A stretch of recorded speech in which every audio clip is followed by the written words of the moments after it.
All right, what is going on, everyone? And welcome back to the Mets Weekly Podcast as we are live at this very moment on YouTube and on X to recap the Mets versus Pirates series, as well as all the latest news and rumors in New York Mets land. But before we do that, I want to remind everyone to subscribe to the Mets Weekly YouTube channel for new episodes of our show that go up at that are recorded live after every single series during the regular season. For those of you watching or listening or on playback and you want to join the conversation in the future, make sure to turn on those post notifications to know when we go live. For those of you in the live chat right now, we love reading your comments, your questions, your concerns, all that great stuff regarding this team. You feel like you're being ignored? You're not being ignored. We're just going to be starring you throughout the show. We'll try to pull up as many as we can to keep the flow of the conversation going. Make sure to follow Mets Weekly on X and on TikTok for Frank's instant post-game reactions after every single regular season game, which are titled the Mets Frankly Post-Game. For our audio listeners, make sure to follow us on all your favorite listening platforms to not miss the audio version of new episodes that go up at 9 a.m. the following day. Also, make sure to give us a 5-star review. It would be greatly appreciated. So without further ado, let's get into episode number 148 of our show. And oh boy, it is, I'm not going to sugarcoat it. It's getting bad out here. It really is getting bad out here. The Mets just came off of a series in Pittsburgh where it's an understatement to say that they didn't even show up. A complete embarrassment, a disgrace of a performance that we just saw. I don't think any overreactions or any source of anger is thought of as too much as of right now, because this is so bad. This is such an awful position that they have been put in as of right now. And whether they are a game and a half out of this division or not, they are playing some of the worst displays of baseball we have seen these past 2 weeks. And Frank, I think that you can agree. I mean, we are at an all-time low right here. And I don't even want to ask the question, can it get worse? Because unfortunately, I think I know the answer to that question as of right now, considering the condition that they are in.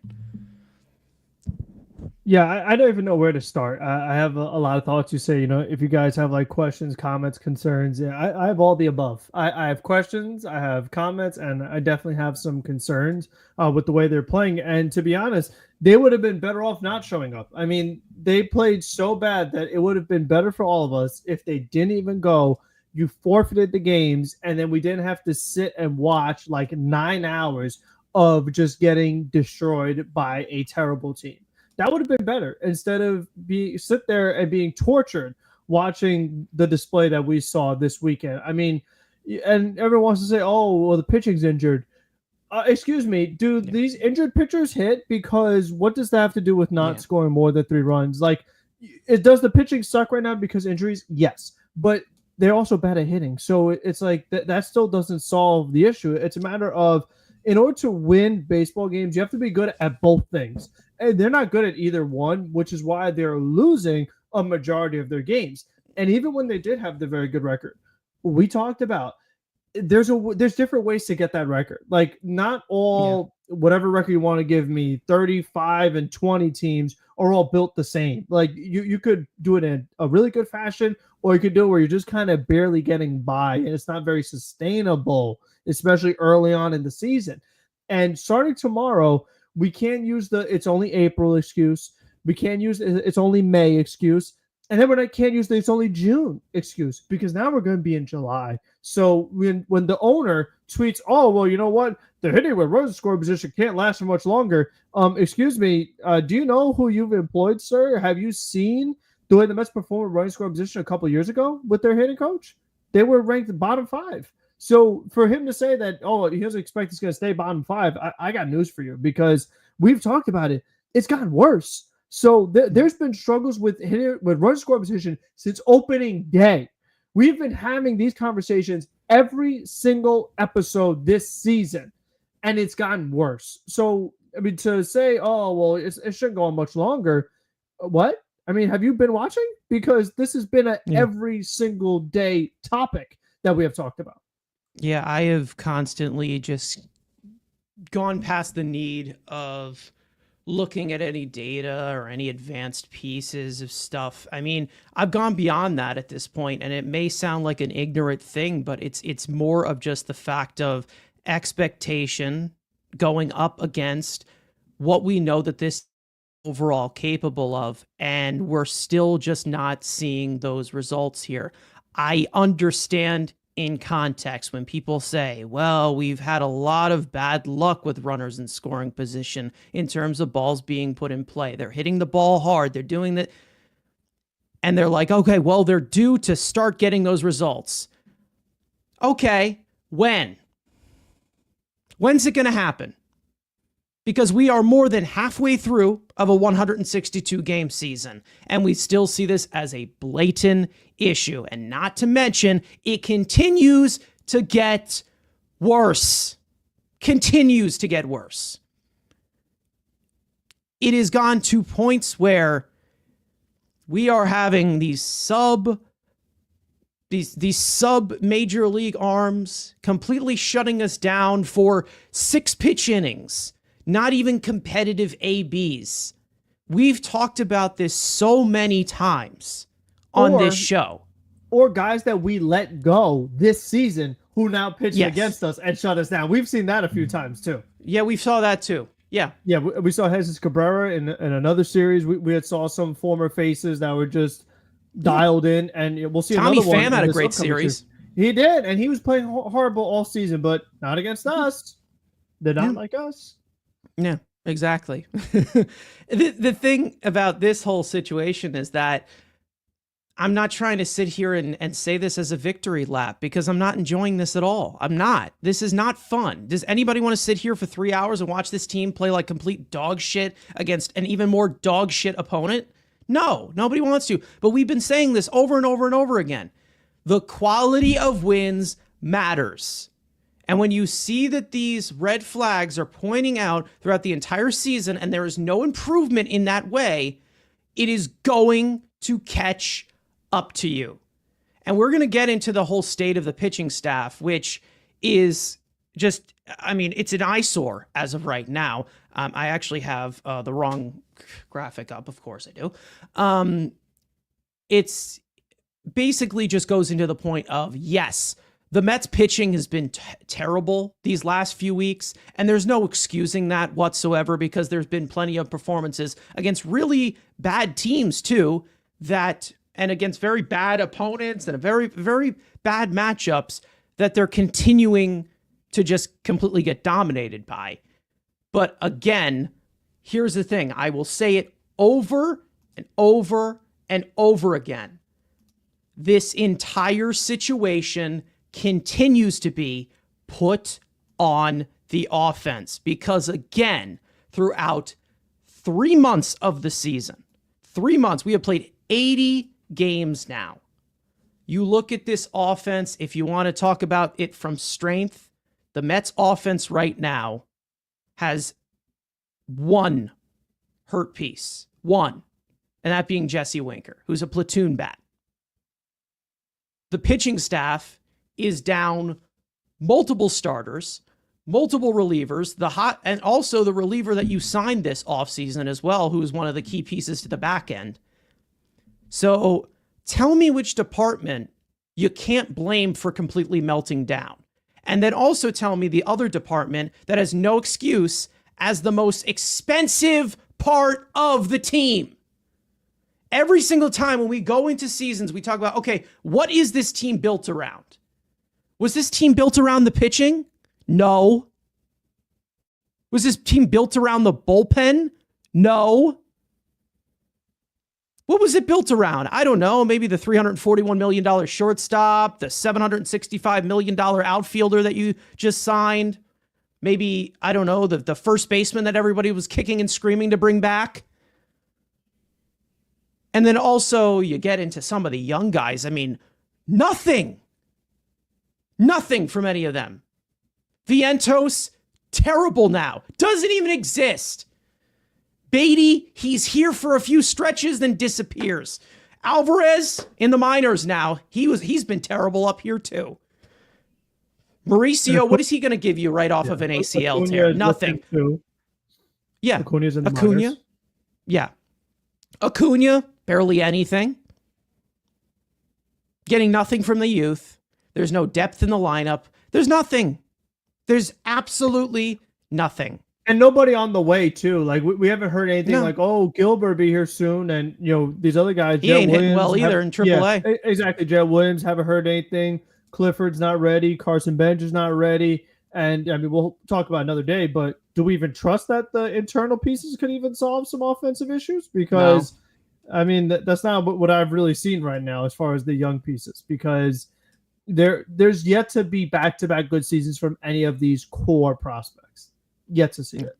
They have one flash year, and then goodbye. Yeah, it looks like shit right now. That's literally what it looks like. It looks like a complete pile of shit. And when it really just shows you that top four hitters, when they're not doing anything, you will get absolutely nothing on the offensive side. And even when those top four hitters are doing something, you're barely even getting anything anyway. I know, and there's that aspect of it, but it's also when you give up 9 runs, 12 runs, like I mean, those guys can only do so much. Obviously. I mean, even if the whole top 4 was red hot, it still wouldn't be enough. With the kind of there's a reason as to why that's happening. And again, I have said this so many times before. This is on the offense, because if you were to look at it for the first 2 months of the season, this team was barely hitting, and they were inconsistently hitting as well. So what does that do? That puts pressure on the pitching staff to go at max effort, and they have no window for margin. So when you go at max effort, there's going to be more of a wear down because you have to play 162 games. So now that the entire pitching staff is worn down, the offense put them in this situation. Maybe because of the first 2 months, the offense should have showed up. That's why. Because when you bring in these situations for these pitchers to pitch in high pressure situations, they're going to go at max effort. When you have more max effort, they're going to start to break down. This is just the perfect cause and effect. This is on the offense. And nobody is telling me, I'm not going to sit here and say, oh, this pitching staff is perfect. And I'm not worried about the pitching staff. I'm definitely worried about the pitching staff. But the offense is at fault for this. They are. They're 100% at fault for this. And yes, I know the pitching is in the dumps right now. And we're going to talk about it. We 100% will. But right now, again, this is what happens when your offense provides you nothing. And this is coming from an offense that we saw the most expensive part of the team. Francisco Lindor, $341 million. Juan Soto, $765 million. Brandon Nimmo, $162 million. Pete Alonso, $54 million or $27 million or whatever you want to call it because of the opt-out. Jeff McNeil, $50 million. Starling Marte, $78 million. And then they're like, oh, well, the rest of our depth is going to be our prospects who have given you nothing. So who really is here at fault here? Is it David Stearns for not giving us a good pitching staff? Or is it the high-powered offense, the so-called high-power offense that was going to be so good, I was told, this year? Interesting. Very, very interesting. Just a very odd situation when you think about it. Because we all thought the offense was going to be fantastic this year. But to me, I was like, okay, well, let's see how this goes. The exact same issues that frightened me going into this year about this offense, they have flared up, and they have flared up to the worst level possible. Because where is it going to end up getting better? Where? Because, yeah, okay, if they're hitting the ball hard, they're hitting the ball hard. Awesome. Great. You're hitting the ball hard into the ground, so who gives a shit? Who's fast enough to beat those out? No one. Absolutely no one.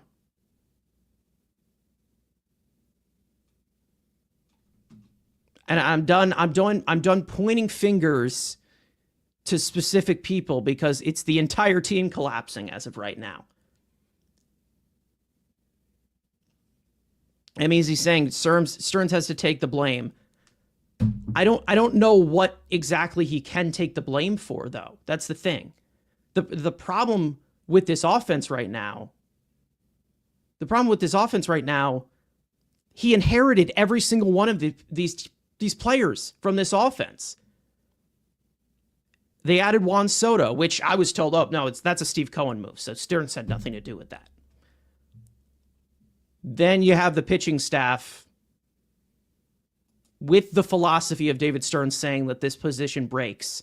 And the position is broke because we have plenty of injuries going on right now in the pitching staff. The funny thing is that everybody wanted to get Corbin Burns and Blake Snell and all of these guys out there. That was the big move. That was going to fix everything. They're hurt too. So how are we going to actually solve this? Because it's not just going to be like, oh, well, trade for this guy. Go ahead and get that guy. We're a month away from the trade deadline. So, but between now and the trade deadline, how are we going to fix that? How? We sit here, oh, well, Manaea's going to come back. All right. What about between then? Because, again, every single day, we have no idea who's going to be pitching. We have no idea who's going to be healthy. We have no idea what it's going to look like. Because every day we're looking at roster moves going in and out. It's who's dead and who's not dead. Who's available, who has bullets, who doesn't. And most of those bullets are nearly useless because they've completely brought in some of these guys who can't do anything. And then, of course, that one little piece of data that we got. This is how I know this team is so lost in the woods. The team meeting. The team meeting they had after game 2 of this series, where everybody wanted to speak up. Then you lost 12-1 right afterwards. And that's how I know that this team is stuck in 2024. That's how I know. Because it's like, oh, we had a team meeting. All right, so you're telling me that Grimace and Jose Bautista are just going to fall out of the sky magically right now? Not Bautista. Iglesias. Well, Jose Iglesias. I'm too, so out of it right now. I apologize. Jose Reyes. I mean, Jose Valentin. Jose Iglesias and Grimace. They're just going to fall out of the sky magically now. Yeah, Grimace's birthday passed already, so we can't even use that. So can't use it. I mean, they went to like their golden goose, so to speak. They're like, oh well, the team meeting. That's what we did last year. I mean, and that's something I want to get into later. But like, when you see the team struggle like this, you can't say you're like totally shocked. Like, oh my gosh, this has never happened with Mendoza's Mets before. How could they be like one of the worst teams in the league? They've never done that. When it's like, I feel like a lot of people forget that in order to get where they got into the NLCS, they were one of the very worst teams in the National League. And Jorge Lopez, quote and all that stuff. But like, they're one of the very, very worst. And then all of a sudden, the team meeting and all turned around. So for them to all of a sudden not play well again, it's not the biggest surprise when you actually think about how last year started. Yeah. And that's the thing. Everything gets completely blinded by one moment and now of the process. Mendoza, in both of Mendoza's seasons, he's had the team just hit rock bottom and literally play like one of the worst teams in all of baseball. 2 straight years. Yeah. And we continue to see careless mistakes, dumb errors, not knowing how to play baseball. Like we continue to see all these little But things Frank, just not be corrected. Frank, there are 11 games over 500 though. And not for much longer because to your point, But I thought that stays forever. But to your point, what do you do? I thought our concerns had not, like, we were just being haters. We were being them haters, y'all. We were just being negative because we're in first place. We're not first place anymore, and you're getting further and further from it. But to your point, you have to do something between now and then. So, like you said, trade deadline in a month. But with how this team is going right now, losing a majority of their games, a vast majority of their games, are you just gonna, by the time the trade deadline comes out, what is their record going to be? Are they going to be under 500? Because it's like you got to a great start this season. Could it happen? Probably will. Yeah, you're technically only a game and a half out, so it's like you still have a shot. So if you make the moves now, fix the issues now, you have a much better chance at still being competitive. If you wait until the deadline and you're at 500 or near that, it becomes much more difficult to salvage the season. But what that means is if you make the trades now, you got to give up bigger prospects. And David Stern's yet to do that. Will this be the year he does it?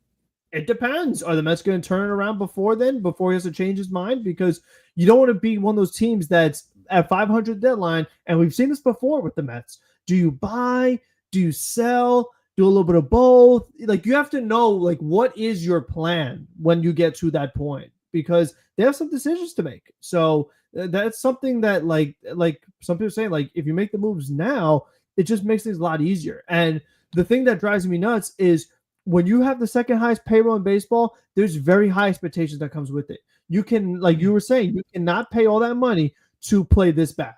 It's just not supposed to happen.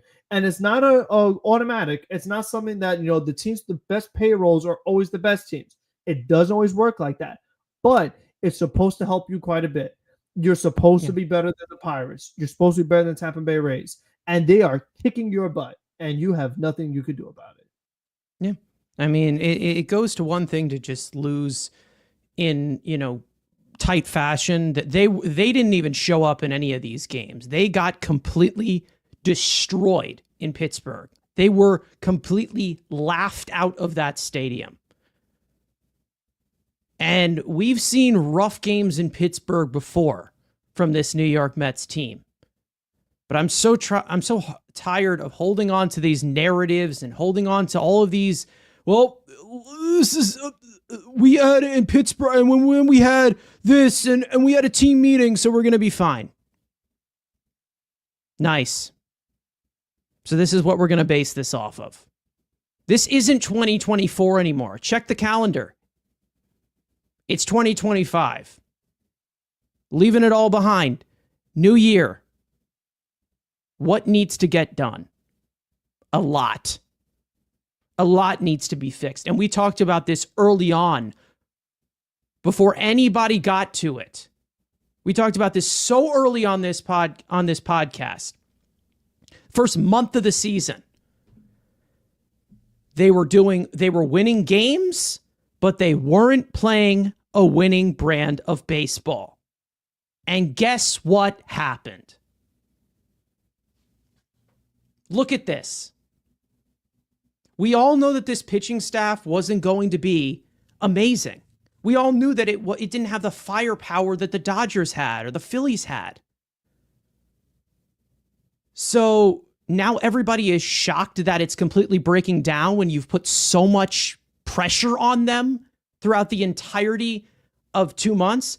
Putting pressure on the most fragile position in all of sports is the dumbest thing ever. Like, what else did you expect would happen? And I'm not saying this should be excused, because we've had some awful pitching performances, especially from some guys that need to be better, who we know can be better, like David Peterson, who in these last 2 starts has been terrible. But again, what do you expect when half of the department of the team, and the department of the team that is the most expensive, is not performing? Oh, wait, never mind. Top 10 in all of these categories offensively, but still failing to score runs. How does that work? Could it mean that they're just fundamentally stupid? Could it mean they just have absolutely no idea of the situation whatsoever? And they're just trying to swing out of their shoes. They have absolutely no approach. We haven't talked about anything about their approach this year, right, Frank? Nothing. This is what we have tried to say the whole time. Because you were going to put yourself in a situation where you had to choose chunk in the season to the trade deadline, where once you get to the trade deadline, it might be a little too late. So it's either this team just pulls a rabbit out of their ass again, or we're going to have to talk about some serious aspects of the team going forward. Because a $300+ million payroll, I don't even know what it is, 380, 370. I should not have to sit here with the pieces in this lineup, with the star power in this lineup, with all the high prospects we were expected to have. Alvarez and Beatty and Marie, the future is bright, the baby Mets. I shouldn't have to sit here and say, okay, is the offense going to show up today? Is the offense going to do anything? Will the offense even show up for the first 6 innings of the game? And then every single time I see them with runners in scoring position, I just instantly think to my mind, time to strand them. Does anybody else expect anything less? I don't know how to even describe this anymore. This is basically just them learning nothing. Learning absolutely nothing and nothing improving. And we even said, you're going to have bad pitching performances. This isn't going to hold up the whole time. Because it's great to see the pitching doing what it does under David Stearns, because that's what he's known to do. But when you put so much high pressure on such a fragile position, it is going to break down.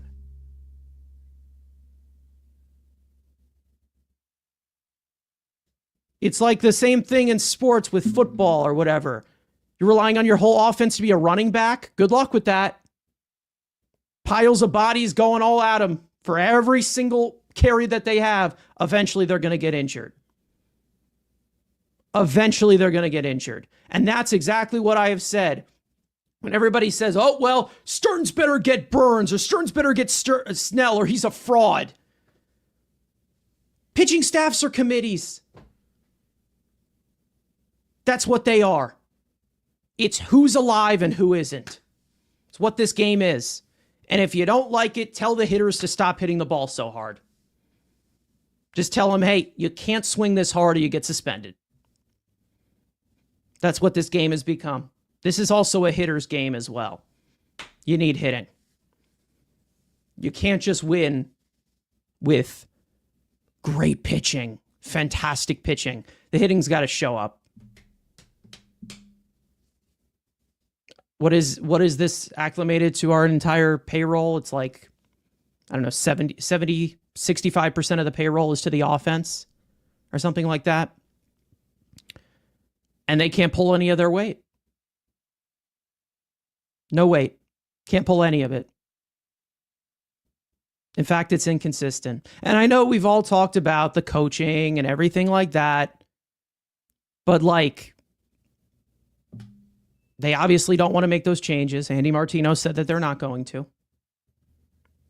Which, again, it's more of the stuff about the young guys is why it's concerning. But I don't know. I don't know what else to say besides just run down this disgusting display of baseball that we had in Pittsburgh.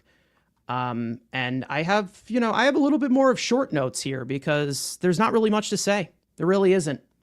Either way, let's get into the rundown here because we got plenty of stuff to cover as well, and I feel like we're rambling at this point of this series in Pittsburgh. Game 1, David Peterson would get the ball, and he'd struggle for his second straight start, getting hit extremely hard and struggling to throw strikes. He'd lead the game with 2 outs in the 5th inning, where pitching prospect Blade Tidwell would take over and finish the inning and close the book on Peterson. 4 2/3 innings, 7 hits, 5 earned runs, 3 walks, 5 strikeouts on 91 pitches. Juan Soto would drive in the only Mets run of the night with a solo home run, his 20th of the year. Blade Tidwell would pitch the rest of the game and wasn't much better than Peterson. 3 1/3 innings pitched, 5 hits, 4 earned runs, 2 walks, 1 strikeout on 73 pitches to end a miserable 9-1 blowout loss to Pittsburgh in Game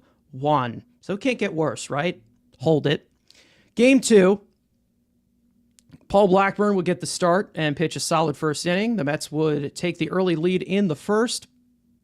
After a leadoff double by Francisco Lindor, Juan Soto would drive him in on an RBI single, but an hour-and-a-half rain delay would follow, and Blackburn would end up coming back out for the second inning, and it would not go well as he'd surrender 5 consecutive hits, getting no one out, loading the bases, and he'd be pulled for Jose Butto, who'd allow one of his base runners to score on a sacrifice fly, but they would limit the damage to finish the inning and close the book on Blackburn. 1+ innings pitched, 6 hits, 3 earned runs, 0 walks, 2 strikeouts on 33 pitches. Butto would come back out for the third and toss a scoreless inning, working around a couple of base runners. Brandon Waddell would come in long relief and do a good job saving the bullpen with a scoreless 4th, 5th, and 6th with 3 strikeouts, down 3-1 in the 5th. After a 1-out double by Pete Alonso, Brandon Nimmo would get the Mets within 1 with an RBI single. Reed Garrett would come into the 7th and toss a 1-2-3 inning, but Huskar Brazaban would come into the 8th and completely implode, allowing a leadoff single, back-to-back 1-out walks, and a 2-run single. Colin Poche would come into the game and make his Mets debut, and he'd make it even worse, allowing both of Brazaban's runners to score and allowing 2 earned runs along with it to put the game completely out of reach as the Mets drop back-to-back games in Pittsburgh, 9-2. Game 3, Frankie Montas would make the start and instantly blow up in the first inning, allowing an additional run in the second. He'd end his day with 4 innings pitched, 7 hits, 6 earned runs, 1 walk, 5 strikeouts on 86 pitches. Down 6-0, Luis Torrens would get the Mets on the board with the only run of the game for the Mets with his second home run of the year. Richard Lovelady would come in for the 5th and allow two earned runs on a home run and a couple of base hits. Lovelady would come back out for the 6th and toss a scoreless inning. Danel Nunez would get the 7th and surrender 2 runs of his own with a 2-run homer to O'Neill Cruz. And Mets outfielder Travis Jankowski would pitch the 8th, and he'd give up a couple of runs, with Pittsburgh completing the sweep of the Mets with a 12-1 loss in Game 3. The Mets are now 48-37 on the season after getting outscored by the Pittsburgh Pirates 30-4 this weekend. They have lost 13 of their last 16, and they are now a game and a half behind the Phillies for first place in the National League East. It's okay. You hear that record? 11 games over 500. We're fine, guys. We are fine. We've already talked about pretty much most of what has gone on in this series, obviously.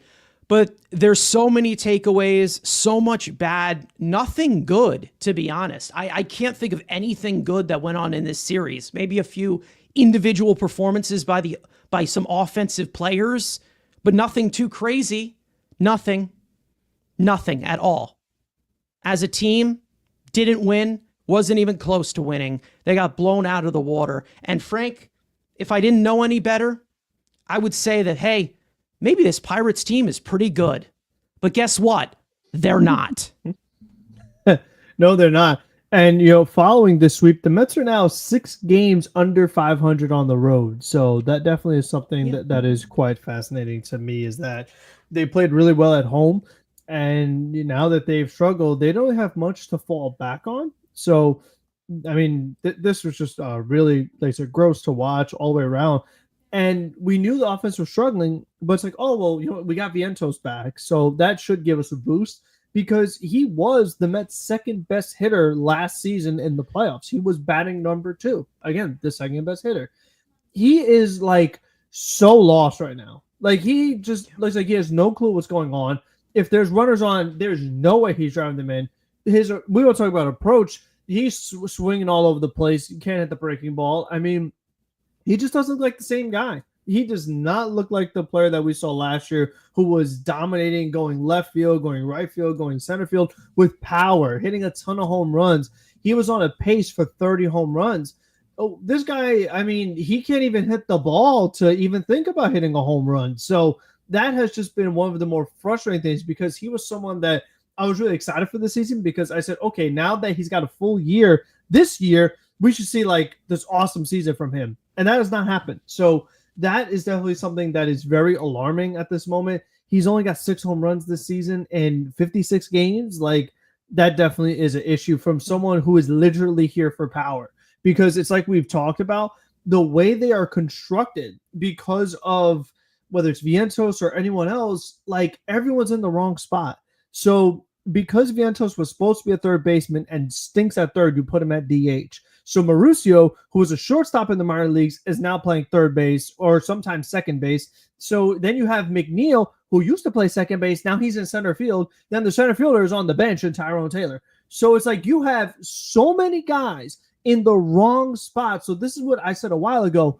They just don't fit with each other. Like these guys, like they might have tools here and there. They might have strengths in certain areas that they're supposed to have as far as like raw tools that they're supposed to have power and things like that. They're supposed to have contact. But with how you're utilizing it, where you're putting them, you're not going to get the most out of them. Like you have too many DHs, you have too many third basemen, too many second basemen, and none of them are playing their natural position. So it's like we've seen games. We saw a game where it was like, I think Mauricio at third, Beatty at second, and McNeil at center field. You had 3 guys out of their natural position. And normally, like I said before, when you do that, you do it as a trade-off. You do it so that, okay, I'm going to have more offense because I don't have guys in the right position. It's not for defense because they're out of position. So I'll get more offense doing this. And the offense is terrible. So it's like you're hurting yourselves in both departments. And it's like I've talked about, but what is the other solution? It's like you blamed Alvarez. You blamed Acuna. You sent them down. You call up Mauricio. You have Vientos come back healthy. And there's no improvement. If anything, they've gotten worse. So it's like, well, what is it then? Because we were so quick to say, oh, Alvarez needs to be sent down. He's one of the main reasons why they stink and all this stuff. And now it's, oh, we need to trade for a center fielder. Like it's always something else. It's like, okay, then let's say they do trade for Robert because the White Sox, like, let's say they do. And Robert doesn't play well. Who are we pointing the finger at next? Oh, let's go get a second baseman. Oh, let's go do this. Let's go do that. Like you never actually address what the issue is. You never address that there's 2 strikes and we're going to take it down the middle. You never address that you're in a hitter's account and you're going to opposite field. You're not trying to pull it with the power hitter or pull hitter. Like it's just this stuff like that we've talked about that you see happen over and over and over again. It's crazy. And then you have this players meeting, but play worse. Well, what is it that you talked about? If you had the meeting because you acknowledge that you are struggling and losing a bunch of games, so what steps are you going to take to improve it, to change the result? I didn't see anything different. I saw zero difference. They still did everything wrong. They still didn't care. And it's like if Mauricio drops a ball or if Tyrone Taylor overplays a ball, no problem. No one's going to hold you accountable. That's fine. You dropped the ball. No worries. Routine play. No, I mean, it was crazy. Like Tommy Pham's at the plate and Gary Cohen goes, oh, there's a check swing by Pham and a routine ground ball to second for Mauricio. And he just can't pick it up. Like it's just like the easiest plays. They don't make them. Like it's not even laughable. It's just absolutely maddening. So it's just stuff like that. But we've seen it all season long. And then it's like Mendoza gets thrown out in a game where there's a rain delay. So that was just another disaster in and of itself. And because of the way it's gone for them with how much pitching they've used, how many pitchers they got hurt, he made Blackburn pitch after that hour and a half. The Pirates didn't. The Pirates did not put their starter back out there. They went straight to the bullpen. And it's like they put Blackburn back out there for a second and he couldn't get a single out. He's just getting beat up. And it's like we've talked about before, but these constant avalanche innings are happening from the bullpen. Mm-hmm. These 5-run innings, 6-run innings in the middle or late in the game where you bring a pitcher in, they don't have it. So you take them out, put someone else in. They don't have it. you take someone else and put them in. Now you've given up 5 runs by the time that's all said and done. So it's and I've said this on the recap, but it's the walks from the bullpen too. It's like you put so many guys on because you can't throw a strike again against terrible competition. You should not be walking the Pirates. Let them beat you, which they did. But if we know that nothing comes good out of a leadoff walk, nothing comes good at leadoff hit by pitch, because you're setting up, like I said, you're setting up the avalanche. Like, you're putting all these guys on via walk and hit by pitch. So if the other team gets one hit, boom, it's a massive inning because you put so much traffic on the bases. So, and we've seen this happen far, far too often. It's happening almost every game at this point. So that's been the other thing too, is that especially I think it was game 2 where they were down like 1 run in the 8th inning or something like that. And then by the time it was done, they got blown out. It was crazy. It was absolutely crazy. So, at least Soto's picked it up. He's hit a bunch of home runs against him a little bit, but everybody else, no one else is playing well right now. Like you said, there is nobody that is on a hot stretch or just doing well in general. And we'll also get into the pitching later, and we can talk about like Peterson and just what's going on right now. But it's very frustrating when you saw the way they finished last year and how they've approached this season, as far as like what went well last year and how you don't have that carry over into the following season. And you want to, I don't want to say be cute, but you want to make a few changes, get a whole new team in there in the pitching, and it's not worked out. They said, oh, we're going to get rid of the guys we had and bring in a whole fresh slate. And that has not gone to plan at all. Yeah, obviously. And I mean, again, it's more of just the fact of the injuries of some of these additions. And it seems like every single addition that was added this offseason has gotten hurt. But, or re-addition. I mean, obviously, Sean Manaea, he's been hurt. They added him back this offseason. And, Montas has gotten hurt. Minter's gotten hurt. I mean, they've had plenty of these guys that they've brought in this offseason that have just ended up getting injured, which, again, is part of the game. And I don't want to blame David Stearns for that, obviously. But there is points of context here of the reason why there isn't a lot of money spent on pitching. And I agree with that philosophy. I still will continue to do so because every pitcher, no matter what, is going to get hurt. Everyone is going to get hurt. Everyone is susceptible to injuries. And that's how it's just going to be.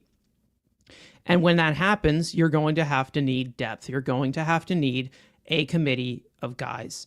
It just is how pitching rotations are. And that's why it's so important to be developing your own arms. And that's why it's so important to always have the next young piece as well that could step in line up next. I know that the Mets have one prospect in AAA that everybody is dying to see up here. But again, to put it in a kid's hands to completely save an entire shit show, it's a tall ask. It is. And when it goes wrong, who's going to be pointed? What is going to be pointed to? Oh, he's a bust. He stinks. What? I mean, what are you? I mean, even if you put in Nolan McLean right now, you call up Nolan McLean, what's going to happen?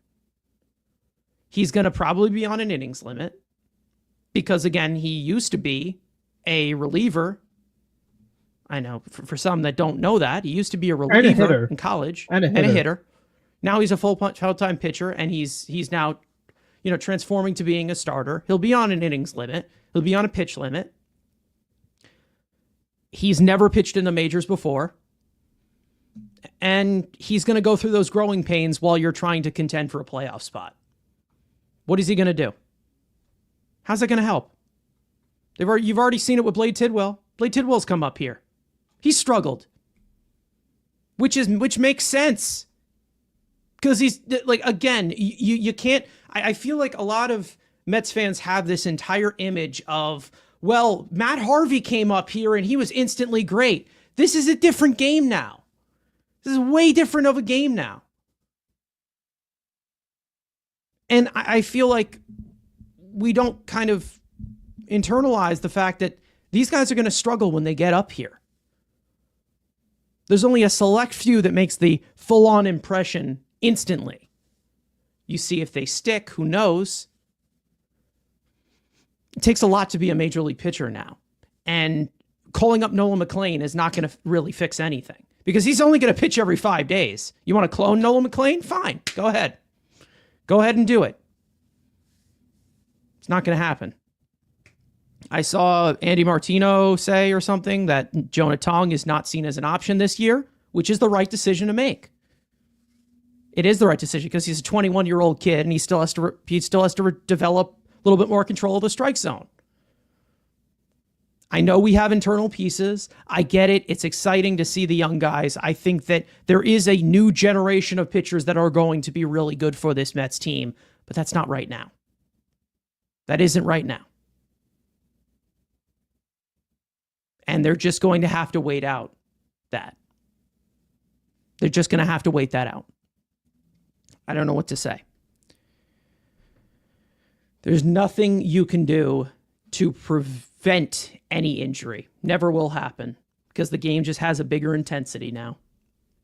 Just how it is.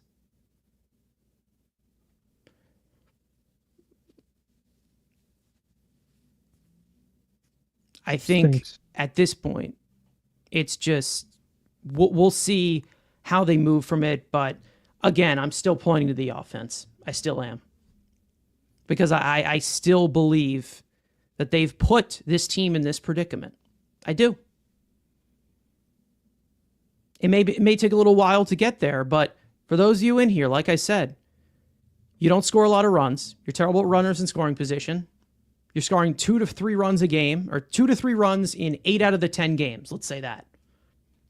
They've been awful with runners in scoring position. They've had so many inefficient outings. And they've had inconsistent offense where it doesn't show up. So what does that do for the pitchers? They have to throw it a little bit more effort to try and keep the game tied or keep the game a 1-run game. More pressure put on them. So how does that not break down? How? And it already has. I mean, Tyler McGill out. Elbow injury. A little bit more freak injury with Kodai Senga. I mean, how do you expect... Happened 2 years in a row. It's not that freak. Yeah. I think Griffin Canning also went down non-contact. Yeah. Griffin Canning, non-contact. However, injuries will continue to happen. You can't just go up there to the podium if you're David Stearns and say, okay, from now on, we're done with injuries. We're going to stop having injuries. And that's it. This is what happens. But guess what department is fully healthy?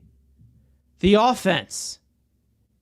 Because unless Jesse Winker, as much as I like Jesse Winker as a bat, he's not this massive glue guy for your offense that keeps the boat rolling. Maybe he is, to be honest, because the only glue that we had last year was Jose Iglesias in this thing, who's a veteran infielder, who's a veteran infielder journeyman. So maybe Jesse Winker is the answer. But when he comes back here and it doesn't bring you an answer, what's going to be the excuse now? Someone's going to have to step up. Someone will have to. Because if they don't, we're not going to be 11 games over 500 anymore. We're not going to have the good loss record. And this is exactly what I have talked about over and over and over again. But my response is always, good win-loss record, shut the fuck up. So how long until we actually realize that there's an issue here and quality of wins actually do happen? Because if you're going to tell me that I'm just being... Because you're going to tell me that I'm just being negative,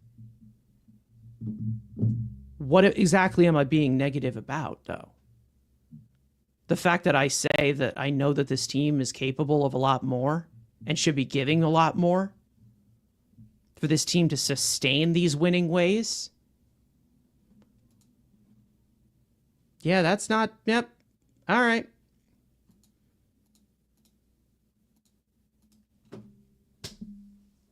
I don't know. I don't know how to explain it anymore. And I think another good way to explain it is with this rotation, because this Mets rotation is such deep shit right now that, again, the offense is to blame for it. They are. Little outside of the box thought, I know, like I've said.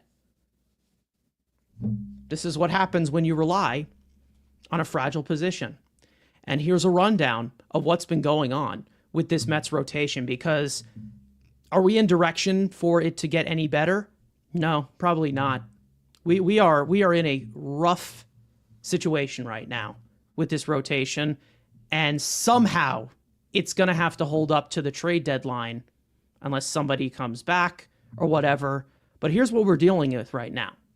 It's not great.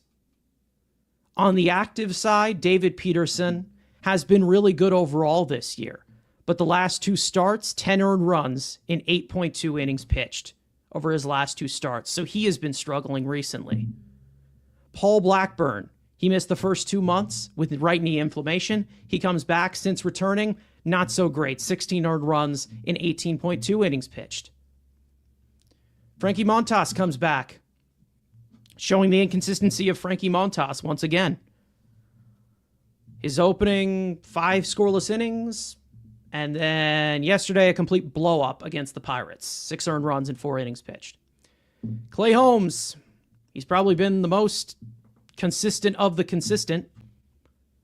He's had a good start so far, and he surpassed 70 innings pitched for the first time ever in his career as a full-time starter, so he's definitely on a little bit more of innings management. And then Blade Tidwell, he's in the rotation as well. 14th overall ranked prospect of the Mets via MLB Pipeline. He's walked more batters than he's struck out so far. So that pretty much tells you how much he has struggled so far. Which, again, can't blame the kid completely because he's young still. But it hasn't been great. On the inactive side, Kodai Senga, he's on the injured list with a low-grade hamstring strain. Maybe he comes back in a few weeks. Who knows, but we still don't have a timeline there. Sean Manaea, he came back on a 3-year deal. Still has not thrown a pitch this year, this season. He's expected back in the next few weeks, but we still don't have the full timeline. We'll get an update on that in a second. Tyler McGill, he's on the injured list as well with an elbow sprain. First 6 starts, Tyler McGill being the tease that he always is. And then the last 8 starts, completely collapsing Tyler McGill style. Griffin Canning, looking like a fantastic bargain this year.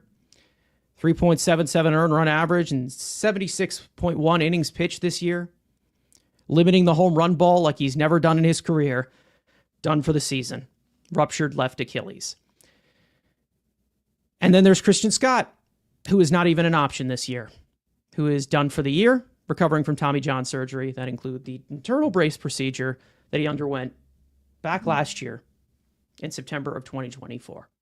So right now, it doesn't seem like there's any good option. It looks like there's no end in sight. Maybe there's some enforcement from Sean Manaea, but there's still some question right now with the recent setback or little setback that he had. Frank, this is bad. Really bad. And the sad part about it is, again, where's the solution? There is none. They have no solution. Unless you want to sign Julio Teheran again, what is the solution right now between now and the trade deadline? I mean, there's nothing to be confident about this starting rotation. And again, saw it coming. I don't know what to say. I mean, it's just bad right now. That's all it is. Bad. Just awful. A shit show. How can it get worse? I'm sure the Mets will take that as a challenge. But Frank, what are your thoughts here? Because this keeps getting worse every day. It just continues to get worse. They're in a really bad spot. It does get worse every day. And, getting injured early in a game doesn't do anyone any favors because that just stretch everyone out even more. having a rain delay when a game just begins. That doesn't help. That stretches everyone out a little more. But I have a question for you and for everybody in the chat. So we're talking about last year in the playoffs and how do you build off that this year. The Mets top four. Let's start with the Philly series. It's supposed to be Senga, Manaea, Severino, Quintana. How many of those players right now are making a start in the rotation when you go around the rotation, the five spots? How many of those guys make starts for the Mets right now? Probably Between Senga, Manaea, Severino, and Quintana. Are any of those guys making a start in the next 5 days? No. No. Probably not. No. Zero. So they actually no. Manaea might make a rehab start though. You can't sell him short. Yeah, he'll make a rehab start, but it doesn't actually help the major league team. So you have right now basically a brand new rotation than you did when you were in the playoffs last year. And there is some, and like we said, pitching is tricky. You never could predict this guy's going to be healthy, this guy's not going to be healthy, and this guy's going to have a good season, this guy have a bad season. But sometimes there is something to be said for if it ain't broke, don't fix it. So there is something that, like, if we got this far with this group of guys and we added Juan Soto, we're automatically in pretty good shape. But we said, no, we're going to do something totally different. We're going to say, bye, Severino. Even though you were good for us, we're going to get Montas and do a little experiment and figure him out, get him good again. We don't need Quintana because we're going to get Clay Holmes, who's a reliever, and we're going to turn him into a starter. We're going to get Griffin Canning, who was terrible, and we're going to make him into a good starter instead. But what have those other guys done? Severino, over 100 innings pitched this season, great on the road, and the Mets, who I just mentioned before, under 500 on the road. It'd be nice to have Severino in this rotation right now. Mets are going to see Jose Quintana this series. He's been solid. He's been steady, which is two things that the Mets don't have, and consistent. Durable. The Mets don't have that this season. They do not have a guy, and I've said this all along, 5 innings at least, every start, keep it close, make every start. They don't have that right now. And it's like, as much as Quintana drove us nuts, as much as he drove us nuts with how many guys he put on base, I would much rather have him than Paul Blackburn, than Blade Tidwell, than Frankie Montas, than all these other bums we've seen that have been pitching lately. I'd rather have that right now. So there is something to be said where it's like, if these guys got the job done, then why are we changing all of them? Like, why are we making all these drastic changes? And the one guy we kept, though, and I said this last episode, the one guy we kept is the guy that said his arm gave out. So the one guy who did have an injury concern is the one that you kept. Again, like, we could talk about health history, and Severino's is terrible. But to me, I value recent health more than historical health. And if Severino was fully healthy and Manaea's arm didn't look too good after making a change to his delivery in the second half of the season, now I need to see how that delivery goes in the full season. I would be a little more lenient. I would be a little more hesitant. Like, should I be going 3 years with Manaea? Maybe I should stick with Sevy. And that's the choice they made. Right now, it is not the right choice. When Manaea comes back, we'll see how it turns out. Is he going to stay back? Because you know what? He keeps having setbacks. As soon as he got here, he got hurt. Then he started rehab, setback. Then he started rehab, different setback for a different thing. Now it's his elbow. How about that? The guy whose elbow gave out in the playoffs, now he's got loose bodies in his elbow. Are they correlated? I don't know. I'm not a doctor. But I'm just saying it's not that big of a coincidence that all of a sudden there's a little something going on there. And listen, he should be okay. Everything might work its way out, but who knows? Maybe it doesn't. Maybe he does need something done with his elbow. How is that going to make you feel? And then with Senga, you saw him go down with multiple different injuries last year, and you didn't get an insurance policy for him? You didn't get another arm just in case Senga gets hurt again? We have this guy we could turn to? No, we just try to fill what we had. Christian Scott ain't walking through that door. You go to season knowing he's out the next year. But what's our answer? Paul Blackburn, who was hurt last year. So it's just like, why is it that the guys they kept are all the guys who were injured last season and not the healthy arms? That's what doesn't make sense to me. Why are you bringing back the same group of unhealthy arms and a bunch of experiments? this is why I was saying, if you just get someone who's a little more stable, consistent, sturdy, not an ace, not Corbin Burns, not Blake Snell, but like just a veteran who goes 5 innings, 6 innings, and just keeps it close and stays healthy. That's all. That would help out this rotation so much. It would help out the bullpen so much, and you wouldn't be at as much of a state of flux as you're in now, calling up rookies who have no business being here, and just, these guys that are just doing so terrible right now. It's frustrating to watch when you know what you had, and now you have something totally different, and it's not working right now. Could it work? It's not looking good. I mean, it's a hard sell telling me, don't worry, Paul Blackburn and Frankie Montas and Blade Tibble are going to figure it out. It's a tough sell. I have a very hard time believing it. I really do. And when Senga comes back, do I know he's staying back? Do I know he's not going to, something else is going to go out with him at this point? I mean, this is now, 3 separate injuries in less than a year? I mean, that's not a coincidence either. That doesn't just happen to any person. So there definitely is something that I'm not liking here as far as the way they approach it. I thought it was risky, and it's so far the risk has not paid off. You know what? Like you said, you never could know with starting pitching, but there are certain signs where if a guy's not 100%, why bring him back and not the guys who were healthy? Because I'll tell you what, if they still had Severino right now, they still had Quintana right now, they wouldn't be, amazing. The hitting would still suck, but they would be a lot more stable. And you wouldn't be like, well, we're not going to have to make multiple transactions every day and release guys and then sign up to contracts a couple days later. Like, it's all over the place every single day. And it's just an absolute mess right now. Giving up. I mean, was there ever a stretch last season where the Mets gave up 9 runs, 12 runs ever last season? No. I mean, no. They're just in a disaster right now in the pitching. Absolute disaster. Yeah, I mean, here's the thing. I understand the frustration of not having the stability with starting pitching. I think the example of having stability with Luis Severino and Jose Quintana, like, I still think that that's very subjective.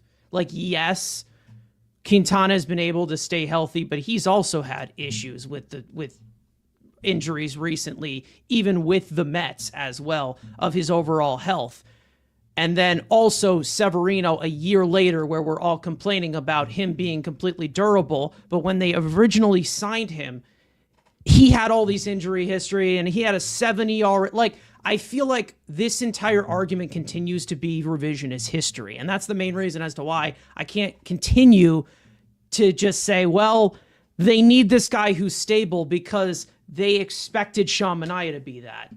And well, first of all, Quintana made 31 starts from last year, so he was 1,000% healthy. But he's also had some injury history. No, but I'm talking about just last season. I'm talking about just the most recent season that we're coming off of. Him and Sevy, both 30 starts. I would be shocked if there's anybody on this team that makes 30 starts this year. And they had 2 guys that did last year.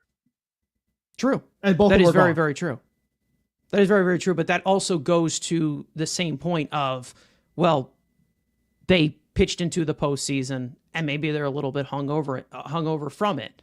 I understand that Quintana has been pitching okay. I still don't know if that was going to still considering to hold up. With Luis Severino, obviously, with how he is pitching with Oakland, we know that he's talked about it publicly about their ballpark, and he's pitched awful in their ballpark. But also, when you look at it from him pitching on the road and not in that ballpark, you're seeing some, like, I'm still seeing some peripherals that are not sustainable whatsoever. But I understand why people are saying, well, he's healthy and he's out there every 5 days, which again is the one thing that the Mets are lacking at this current moment. And that's the problem that they're looking at is the guy stable enough? Is the guy stable enough to give you something? And now people are talking about Severino maybe being acquired at the deadline by the Mets, which would be now there's people talking about bringing back Lugo. So you want to talk about a guy that had injury history as a Met? He's got the UCL. Yeah.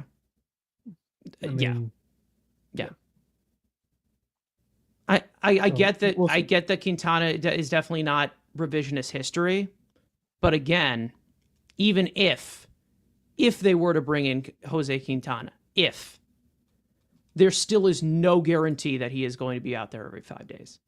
No guarantee.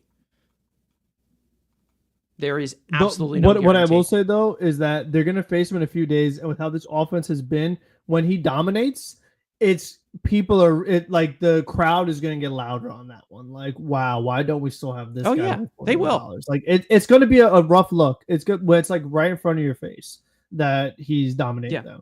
And even for Lugo, and that's the thing. Yes, they gave him $4 million. Yeah. No, it's crazy to think that even Lugo's been gone for like almost 4 years now. He's now 35. Like, that's scary in and of itself to bring in a third. And Quintana's old too. And how old is Quintana? Yeah, 37? He's even older. So it's a risk, no doubt about it. But, I think it's just like, former Met, they feel like it's comfortable, but, it's tough right now. And then, these are also big experiments. You have guys coming up, I mean, besides Evaldi, but these other guys, they're not, Alcantara not doing good. Been banged up too injuries. This year, right? Yeah, Gallon not playing well. So that's a tough sell too. When you have a guy who's not playing well right now, and they try to bring him in, you think all of a sudden they're going to turn around. Especially Alcantara, where he had the injury that also impacted him. He hasn't been the same since then. Like, it's not as simple as that. It's not like, oh well, this guy was good like a couple years ago, so we'll just bring him in and then he'll automatically be good. Like it's not as simple as a fix of that. I also, with Seth Lugo, and you got to move prospects that Stearns has yet to show he's willing to do. That's the other piece of it. Is that I think this is going to be the year where they're gonna let go. I do think that this is going to be the year. And if it's not, then I'm going to be starting to question what's actually going on here. But I do have some confidence as to where you're seeing a lot of these young pieces get a good leeway of playing time, and they're seeing what they have. I think that eventually it's just going to be evaluated in the way that, okay, yeah, we got to let somebody go. Someone's got to go, and hopefully, they make that decision. That's when I'm going to start questioning if not. Lugo, I don't even think he likes New York, to be honest. That's another thing. I don't think he likes New York. I don't think it's his environment. I've heard. I'm not gonna say that I have just complete sources on it, but I've heard stories about him in New York where it did not go well, and he was kind of waiting to get the hell out of there because I don't know if it was more of just the fact that they didn't let him start, but who knows? He threw over 200 innings last year. No Met last year did that, and no Met this year will do that. No, so that's another probably thing. not. Probably not. No. And that's the thing. They do need to find the guy to eat innings. The innings are very, very important. And it's all really just how they figure that out. And it's more of just who can be that specific piece as compared to, like the individual part of it, the individual pitchers. Like, I don't see anybody individually doing it. Like, the way that they piece it together, maybe that gives you it, but it's hard to see them consistently perform like that. I mean, as for this rotation, I don't know what the hell is going on with David Peterson, but he needs to figure it out now. Right now. It's kind of funny how as soon as I give him his full credit, now he just wants to turn into a complete pumpkin, because that's just basically how it works. With my words. Clay Holmes, I'm hoping that, he responds well. It's again, you're praying for this. I mean, Shamanaya, get well soon. I mean, it's really, you're really banking on a lot right now. And that's the whole scary point of it. The whole thought of having depth in the rotation is the only comforting part of it, but it's running thin when you start to see this many hits. Like I said, with the offense of putting these guys into these situations, you're getting into a point where, you started the season already with your two highest paid starters on the shelf. So when you start to get into 3 injuries and 4 injuries and 5 injuries, it's going to get ugly. And right now it's ugly. So again, there's only so much that this pitching can withstand, and that's how it was designed, for the offense to do a lot of the heavy lifting, and it hasn't. So now you're in a situation where the offense is nowhere to be found, the pitching is bleeding, and you're losing games. by massive margins. And yes, the rotation is completely depleted. And I'm trying so hard to be patient with that department because of what they've gone through this year. But also the frustration of somebody being available when we talk about the best ability being availability. It still is frustrating when you're talking about, well, Blackburn gave us 1 inning plus. David Peterson couldn't get out of the 4th inning. And this is happening over and over and over again. No days in between. And then you have Clay Holmes, who's been noticeably consistent, but he's not been able to give that volume that Seth Lugo was giving last year as a Cy Young candidate, returning from being a reliever. So they have a lot to figure out. They do. However, there's no changes that can be made to fix it. So it's either someone steps up or they're going to continue this free fall, whether it's in the pitching or the hitting department, because there's nothing you can do right now. Relatively, there's nothing you can do. Just because the Giants traded for Rafael Devers does not mean that the trade deadline has started. Like, the context matters here. You don't see any other big pitchers getting traded right now. You don't. Because that's how they build up the market for them. And they build up the value to the trade deadline. Trade deadline's for another month. So there's nothing to be aggressive for. So everybody that's screaming for Stearns to be aggressive, there's nothing to do. You can't do anything. And this is true. Again, Jay-Z saying trades don't really start until the week of the trade deadline at the earliest. And it has nothing to do with the lack of aggressiveness. I mean, we've seen a few cash trades here and then. That's it. That's all you're going to get. It's all you're going to get. However, that's the reality of the situation. I'm not saying that it's okay. I'm saying that it sucks, and here's the reality. You can't make any improvements, so somebody is going to have to pitch better. And asking them to pitch better against the Pittsburgh Pirates, is that really that big of an ask? Apparently it is.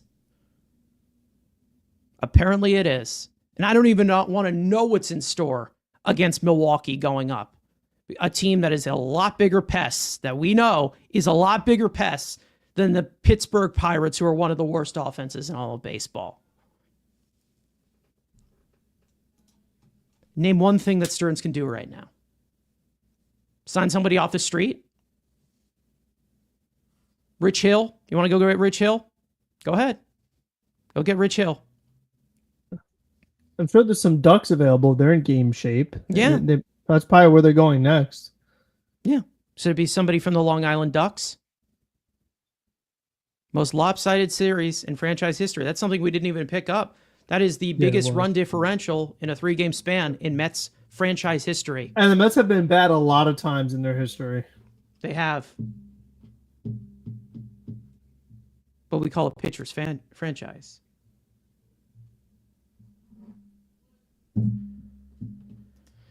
I mean, here's the thing. If we were to talk about the state of this rotation in some way, it would be something that's bleeding right now. If this is the Mets rotation at full strength, then we're sellers at the deadline. Because again, Minaya, maybe he does come back at some point. Sangl will be back. Hopefully. I mean, this is what I mean. You're going to be into these situations, whether it is a good pitcher or not. That's my whole point of this. Whether it's a good pitcher or not, you're going to be in this situation. Because there's no guarantee that any of these guys are going to be healthy. It's not a good thing. It isn't. And it's very easy to be frustrated of a guy, oh, well, this guy can't even be durable whatsoever. These guys are getting hurt constantly. But some pitching staffs get dealt that hand and some don't. Even the team that everybody wants to be like and everyone's jealous of, the Dodgers. I mean, they've dealt with starting pitcher injuries constantly. That's just the dice that is rolled. We say it all the time. Pitching, not a regular motion. Not at all. And I mean, Jose Quintana in that whole argument, he got $4 million. He did get $40 million. But guess what? So did Griffin Canning. Griffin Canning was pitching pretty well for us. And guess what happened? He's done for the year. Like that's the thing. You can't predict anything. You will predict nothing. Nothing will ever be predicted. Yeah, but I mean, he was also starting to struggle a little bit. But my thing was, yeah. My thing was, if I have two players available, one pitched well for my team in the playoffs, and one was the worst pitcher in the league, I'm taking the guy who pitched well for me in the playoffs. Simple as that. Like, sure. I just didn't think it was worth the risk. I mean, like they got kind of lucky that Canning started off as good as he was, but then he was looking like Griffin Canning the last few starts. Then once he did have it got off to the very early start was looking good, injury. Yeah, obviously, so, and that's the thing. And he didn't even get to the sixth inning yet. That was the thing too. As soon as Canning goes sixth inning, goodbye, take him out. So, yeah, sure. Which is pretty much the typical starter, obviously. But it's like, which is like, what is it? They get 15, 16 outs, and then they're third time through the order or whatever. But again, it's the point of the fact that the fact is that when Griffin Canning, we've talked about it, like, okay, he was slowly starting to struggle a little bit. I was like, okay, well, this doesn't have to hold up because you know that this rotation isn't at full strength. Well, the rotation's not at full strength yet, and he just went down with an injury. So now you're just pivoting again to another situation where you're like, okay, well, who's available? Who's not dead? So it's like, do we get to a point where you have to call up Nolan McLean? I think you're one more injury away from that. I do. I think they would call up Sproat before they call up McLean. Because they probably got more AAA reps under him, whether he's ready or not. Blade wasn't ready and he got called up.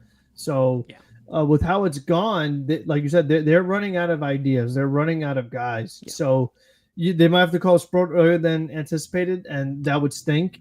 And like you mentioned earlier, I hope that later on it will be something like, oh, it's going to be a strength of this team if they ever get to a scenario where it's like you have Scott, McLean, Tung, and Sproat like all at the same time. Then you have a good, solid foundation to work on. As if they're healthy, we know it's a massive if with pitching, as we've seen. Even when we had great talent, they never made a full turn through the rotation. All five of those, aces that we used to have a decade ago.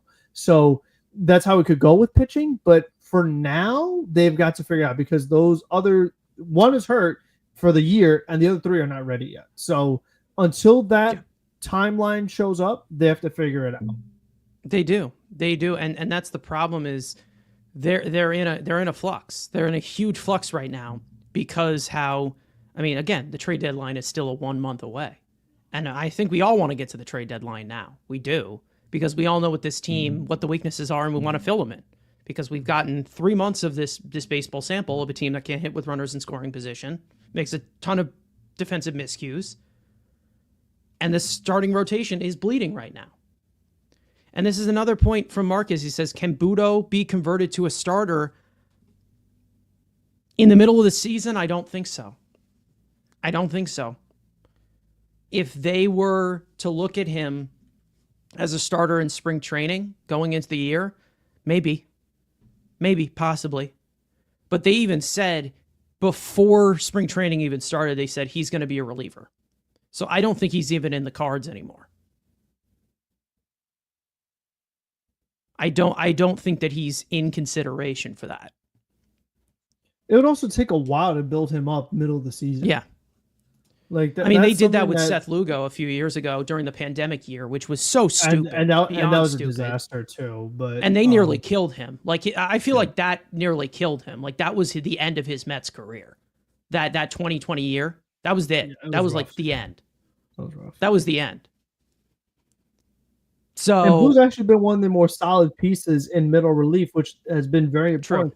To work deep into the games because when these guys they can't go past 5. You need someone to get through 6, 7, and Budo's been that guy lately. So you would make your bullpen worse, which your bullpen's not good to begin with. So it's one of the things we've talked about, like when they were struggling with the middle half of the order, and it's like, oh, we could put someone up top and move someone else, and it's like, oh, well, the bottom half of the order still stinks, even if you move guys around, like it's still the same guys. Like you would still be in that same predicament. It's like, so you move Budo rotation, now you call up no one of these no names to the bullpen, and they stink. Yeah, I do think that's another thing of why losing AJ Minter is another big piece. We already talked about it. We talked about it the day that it happened. I mean, that's brutal. It really does. It worried out the depth. Let's just say that's the problem. I just don't see what moves right now on June 30th, 2025 that can be made right now to fix this. That's the problem that we are in right now. That is the issue.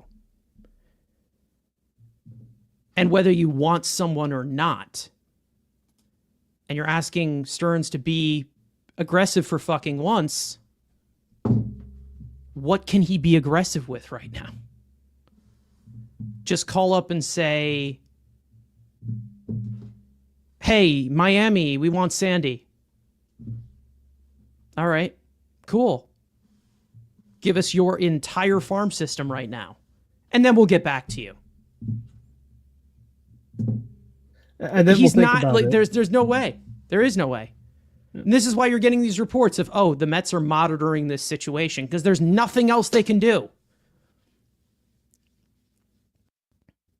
Unless there is some stupid GM out there that would say, okay, let's trade this player now. Where is he? Where's that stupid GM? Because I don't think he's there. Even though we have a lot of stupid GMs in baseball right now.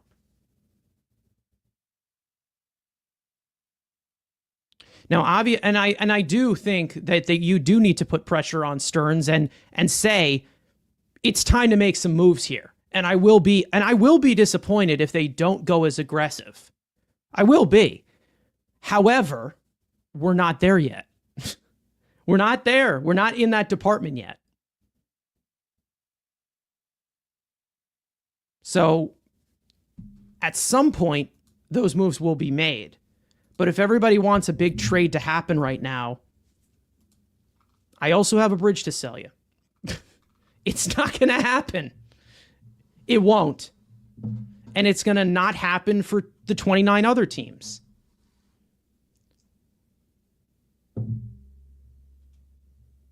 Jay-Z saying, I'll give Stearns a fair shot until the deadline. I expect marginal moves at best. Hope he proves me wrong. I hope he proves everyone wrong too, because I do want to see them make some key additions. We'll see what those additions are.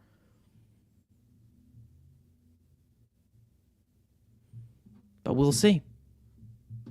And this is a whole other topic, saying that why is Cashman always able to be aggressive in trade prospects that never pan out, but Stearns can. Well, again, these aren't Stearns. Most of these guys aren't even Stearns prospects.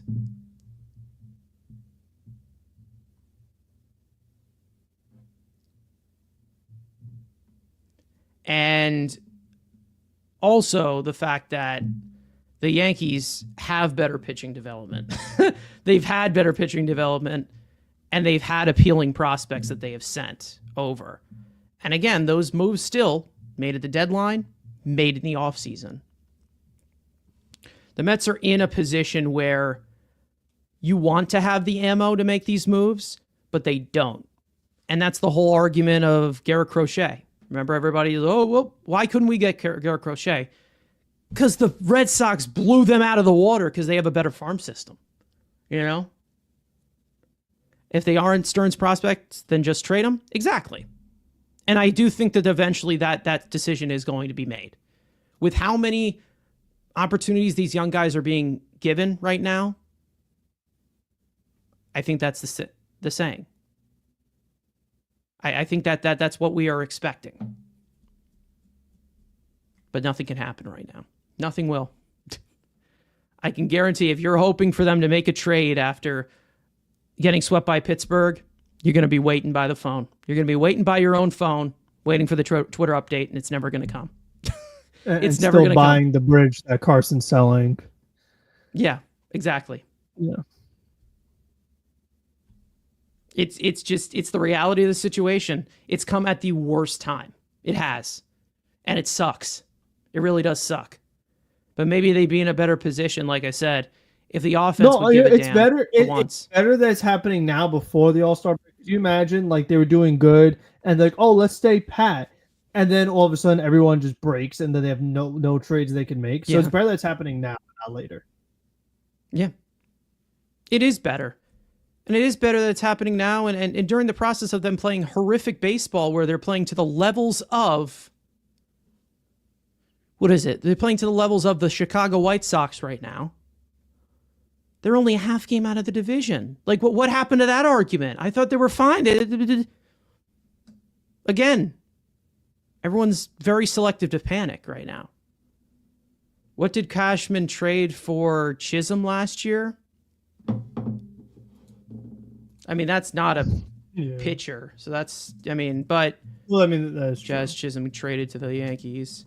It was what was it? Augustin Ramirez, who's actually one of their prospects, I'm pretty sure. And listen, I'm not someone who's like, oh, well, we have to keep all these prospects and sit here and nest them. But it's not the fact that I'm okay if you want to trade these pieces.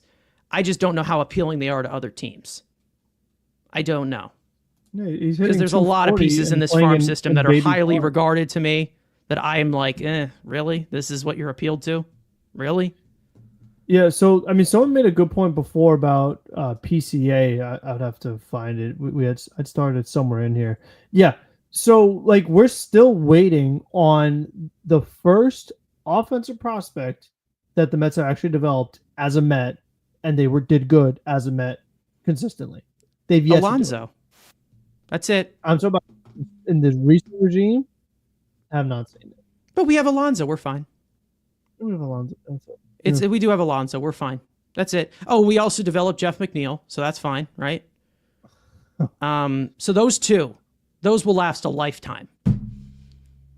What are they? 30 years old now. All right. Anyways, speaking of a non-healthy department, let's get into the injury report, and I'll swing that over to Frank. We got some updates, obviously. Some repeat offenders here.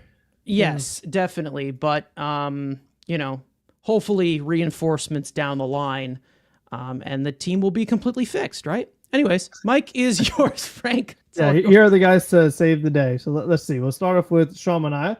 Mets starting pitcher threw a bullpen session back in New York yesterday afternoon. Mets manager Carlos Mendoza stated that the date of Manaea's final rehab assignment for AAA Syracuse has yet to be decided, and all depends on how Manaea responds after experiencing a setback last week due to his latest MRI revealing loose bodies in his left elbow. The initial expectation still remains that he will rejoin the Mets sometime in July. The 33-year-old southpaw has been sidelined since the beginning of spring training due to a right oblique strain.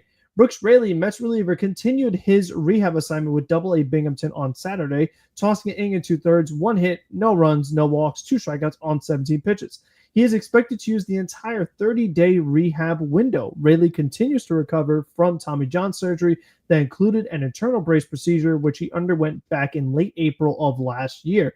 Jesse Winker, Mets outfielder, has begun his minor league rehab assignment for High A Brooklyn yesterday afternoon, going 1-for-1 with an RBI double and a walk. The 31-year-old has been on the injured list since the beginning of May due to a right oblique strain that he suffered while making a throw in left field. All right. Well, I'm excited to see Brooks Raley back and healthy. That's awesome. That can definitely give you a little bit of a boost. Which Mendoza said won't happen until after the All-Star break. It won't happen until after the All-Star break, which does make sense. Which does make sense, obviously, with how that's being lined up. But again, you do have guys who are on the brink of returning, but it's not going to be tomorrow. So again, like we said, there's still some time to make up in between there. And that's the problem of looking at it down the line.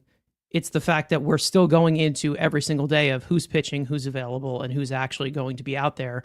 because we're also having transactions every single day. I mean, Richard Lovelady being signed and re-signed and DFA'd and re-signed again. Guys like Colin Poche coming up here, and we've had what was it, Austin Warren and Waddell's come up here, and Jose Castillo, I believe, is still with the organization. He actually just cleared waivers today and was outrighted to AAA Syracuse. And then, we even had guys like Jonathan Pintaro, who barely even pitched in AAA, come up here. So they had a lot of these other pieces. They have a lot of these other pieces that maybe they do bring in, but it's not going to be anything special, and nothing. No one's going to completely save the day.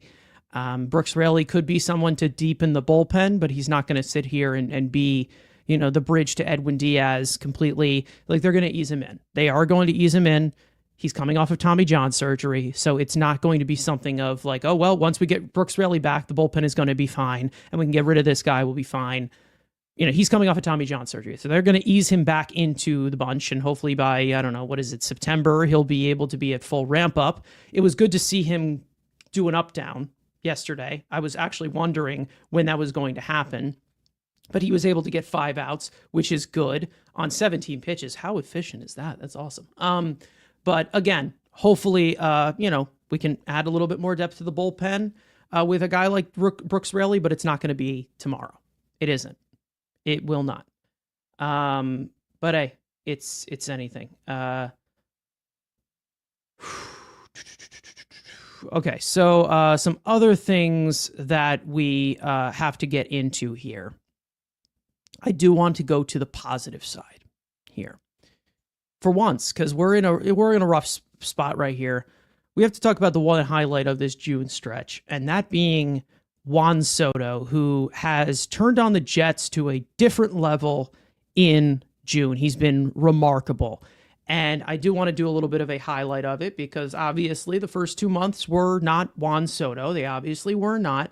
And it looks like he's starting to return back to the form that we know that he is capable of as a 26-year-old superstar phenom. So let's give a little bit of a rundown of what Juan Soto's been doing in the month of June, as June is done.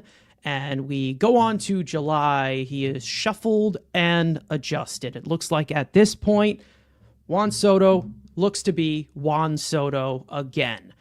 In June, one of the main things that have been fully highlighted, you can see here on the screen, a 1,196 OPS in the month of June, which is the second highest month span OPS in Mets franchise history, behind Darryl Strawberry in June of 1990, which was 1,209. Now, obviously, there has always been a lot of talk around Soto since the very beginning of how he's hitting the ball hard. He's getting unlucky, a lot of rough luck, but we were also seeing him hit the ball on the ground a lot. But even as we're starting to see that luck kind of translate into actual sustainable success, these things are continuing to improve. Exit velocity has even gone up through June. Launch angle, again, because he was hitting the ball on the ground so much, has improved mightily. He is averaging a sweet spot every single game. Hitting the ball as hard as he possibly can continues to go up. I mean, hitting the barrel zone, he had 11 home runs in this month of June. 20 runs batted in, a 230 weighted runs created plus, which is Barry Bonds territory. And then, of course, in contribution, win probability added, a plus 1.16, as compared to 2 months where he still was positive, but still just not Juan Soto. We're seeing him walk even more. We are seeing him strike out even less. And we are just seeing the power that we know he displays as a 40 home run bat. And we know he will continue to be that 40 home run bat going past into his 30s. And we hope that he is, because we have him signed for 15 years. So either way, Juan Soto, an incredible stretch in June. We hope it continues. Will it be to the magnitude of an 1,100, 1,200 OPS? Probably not. But again, when you put it to the means here, we are seeing Juan Soto at his very, very best here. And we all know that there's plenty to come. Like we've said, he is 26 years old. So plenty to come. Glad to see him going. Obviously, there's still some factors in it. He's been the only bright spot of this offense, I would say, for the past few weeks. And it's been great to see. But I also want to see the rest of the team, like, I don't know, wake up and actually exist. That would be awesome. And then there's another factor here, which I think is very, very important, that Jay-Z is saying Soto and Lindor need to be hot at the same time, which we have yet to see. We have yet to see that. Frank, there is one factor still that Soto's in the department of the weakness of this team, and that being runners in scoring position, obviously, which we still have not seen consistently in those situations. But this is the Juan Soto that we paid for. This production outright at face value, this is exactly what we have been looking for, and then some, because a 1,200 OPS, I mean, that's is nearly unheard of. But Frank, what are you liking from Juan Soto here? I mean, a fantastic June, a monstrous June, a historic June, poetic. Well, he's not hitting the ball on the ground because he's hitting all those home runs, and you can't hit those if you're hitting the ball on the ground. So that has been the main thing. He has more home runs in June than he had in April and May combined. So, I mean, that just shows you that he, like you say, he's on a totally different level right now than he was earlier in the season. And, you know, you want to say that the team certainly needs it, which they do. But when they're, like I said, they're giving up 9 runs, his solo home runs are not doing much for them. To your point, he could certainly be better with runners in scoring position. I know they got blown out yesterday, but he did have an at-bat, men on, 2 strikes, took a fastball down the middle. So there's still some of that you don't want to see from him or anybody. But listen, maybe that's what the hitting coach is telling them to do, because like Ron Darling said, literally seconds before it happened, oh, could Hayward runs in scoring position just be happenstance? I mean, that must be what Chavez is telling these guys. Oh, it's just random. Like, you never know. You know, there's not an exact approach you could have, and then he just takes fastball down the middle with 2 strikes. So there still is some of that. Defensively, there's no improvement. He's first percentile in range. He's probably the slowest 26-year-old outfielder in all of baseball. So at least he's hitting. I mean, because, man, he needs to, because he's getting paid all that money. He needs to, like you said, have a OPS that's sky high. After this recent stretch of games, his OPS is now at 900. So that's good to see. I mean, we want him to be in the 900s at minimum. I mean, he was high 900s last year, playing in Yankee Stadium. I mean, he's career 950, right? I mean, his career 949. So he's getting closer. Like, you know, it's going to take a while. It's kind of like we've seen with Lindor, where he'll start the year batting 240, then he's up to 270 by the end of the year. So if he keeps not at this exact pace, but much better than the pace he was at, he'll hopefully get close to it. And by the time the season is over, you'll be like, oh, well, listen, Soto hit his numbers. And right now, he's at 20 home runs. He had 41 last year, so he's technically on pace for 40 if he has another hot stretch. So that's good to see as well. And to just not have the first season be a total failure, total bust, that's very good to see him do it in a Mets uniform. He is doing that, and he's doing it when the team needs him to, because everyone else stinks. But it's just that the rest of it's just been so bad that it hasn't made much of a difference and an impact in deciding between winning and losing, because they're losing regardless. So that's been the one thing that really does stink. But overall, I mean, it's very nice to see this side of him that we knew he had, because we saw this guy for the Washington Nationals for so long destroy us. Like, we know how good he is. So it's nice to see him do it for our team. Yeah, obviously. And we all knew that it was eventually going to be coming. But again, during the process, I mean, I wasn't saying that, oh, well, this guy is completely awful, but he was not performing. He wasn't. He was under expectations, and we had to call it like it is. I mean, that's how it was. And we knew that eventually he was going to end up getting going, because we knew he was capable of it. And that's why we were constantly saying it. And I think that's how it's kind of, it's kind of perceived in that way. And, this is another point of where I'm easy saying there are some Mets fans who are actually calling calling these recent Soto numbers hollow, which is ridiculous. And again, I think it comes to, again, there hasn't been impactful home runs, but it's great to see that Juan Soto is still being Juan Soto. It also comes to show the fact that, yes, you gave $800 million to Juan Soto, but you also need the rest of the team to perform. You also need a team to perform because, yes, Juan Soto is a generational, can't miss free agent on the market, but they also need other guys in this lineup to step up. Most of that comes from a lot of the young guys, which was sold to Juan Soto as the better future for the Mets, and we're not seeing that. Most of it has to do with Lindor, who has struggled since that, broken pinky toe that he had. He's definitely struggled. Pete Alonso has produced overall this year, but he's been slowing down recently. Brandon Nimmo has been good recently, but still we need them to kick it into a gear because we know they're capable of doing it. We need them to kick it into that gear. And I do think that the best version of this lineup is the lineup they're putting out of Lindor, Nimmo, Soto, Alonso. The problem is, once you get past that part of the lineup, you have, I don't know, maybe the occasional base hits of Jeff McNeil, and then there's nothing else. There's nothing else. So Pete Alonso is the only player on the team hitting above 260. That's not good. That isn't good. It's not. Even if you're not a big batting average person, that's just pure results based. Like, not great. Mets players are just not getting a lot of hits. Like it's very simple, and it shows. And it goes to show. I mean, the first 2 months we were talking about, oh well, they're getting the hits, they're getting the opportunities, they're getting plenty of opportunities. Now we're starting to see the offense. It's like nothing. 1, 2, 3, done. When you have to clear the whole bottom part of the order in order to score, that's where it gets bad. And I know they were out with Mark Vientos for a few weeks, who also has not done himself any favors.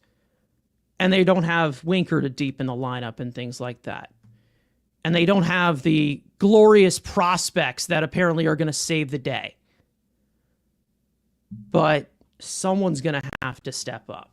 We saw it last year. We saw Mark Vientos take the step up, and the lineup got deep because of it. Who's going to step up this year outside of that top 4?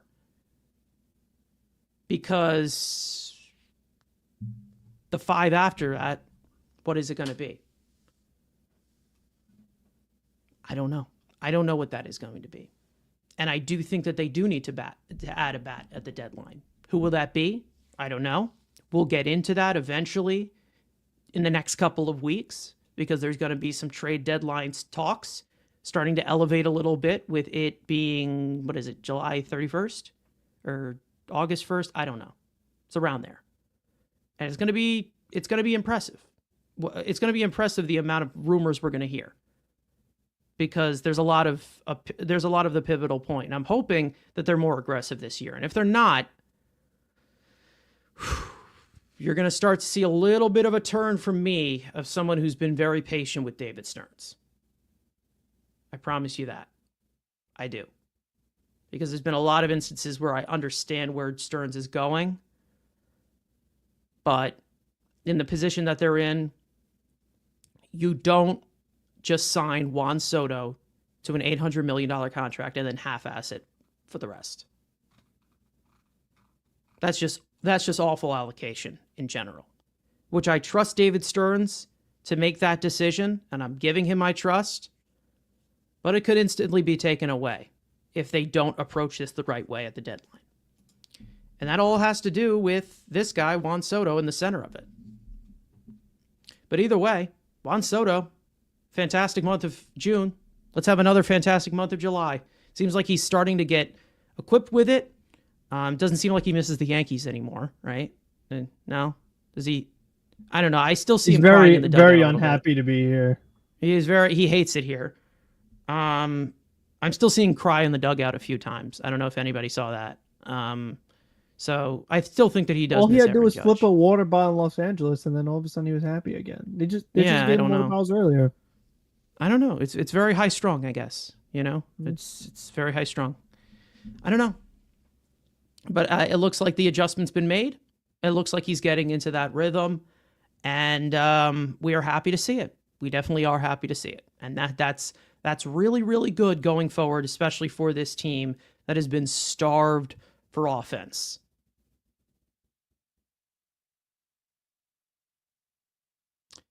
But hey, it's whatever. Rosie saying you keep talking about the deadline as if they're not going to make out of it by that time.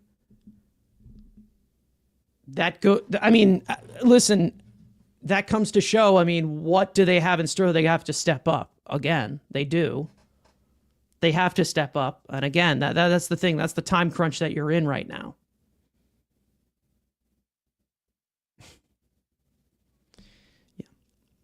Easy saying Marte does have to force Soto to look into the camera after a home run. Yeah, that is the sign. That is the sign that I think Soto wants out of here. That's the sign, in my opinion.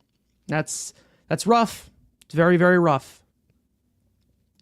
But definitely changes will have to be made. However, we have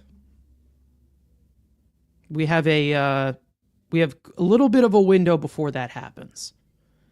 Anyways, let's recap this embarrassing display of baseball the best way that we know how, with everybody's favorite segment, studs and duds. One player that was good in this series that we want to give flowers to, that were not many.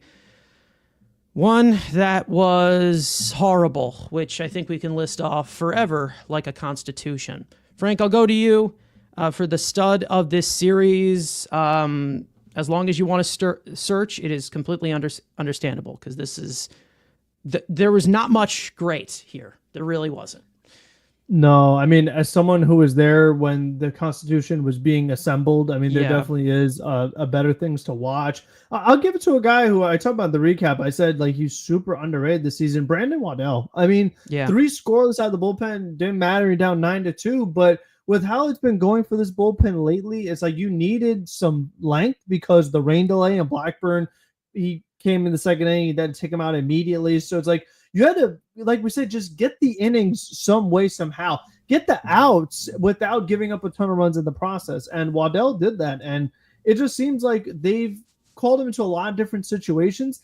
And he's just been solid, and it hasn't been talked about because they haven't played well. But I feel like he comes out there as a lefty, long relief, throw strikes, don't walk batters, and get the job done. So I really like what I've seen from him in the very limited sample size. Yeah. It's definitely been impressive from him. Obviously, he came over from the KBO, as we know, and I think he was teammates with Jared Young, and I guess only one of them had the winning mentality, I guess. But he throws strikes.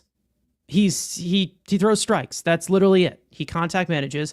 Has he had a few outings that have not been great? No, yeah, but he's definitely provided innings. He's been a very unspoken hero here. And it's definitely shown with the condition of the bullpen right now. I don't want to give it to anybody in the offensive category because it was just god awful. But I do want to shout out Brandon Nimmo because it seemed like he was awake, like one of the only few bats that was awake throughout this series. He even stole a base, I'm pretty sure. He had a 2-hit game in the second game, drove in a run. It seemed like he was one of the only guys that was awake throughout this entire series. McNeil, he had one rough game, I'm pretty sure. So I guess I'll edge it to Nimmo. He had a multi-hit game.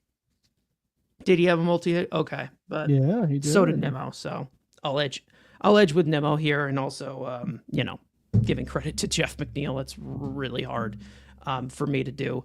Anyways, duds, so many of them. So many that we can count. I guess, do you want to do like a top 3 here? Really bad. Like really said, bad. Just awful. Basically whoever we didn't mention, just call the rest of them duds. Because that's we could. How it went. When you lose by that margin, 3 straight games, like everybody played bad. Besides Soto. Soto you could give a stud to. Obviously, we just did a whole segment on him.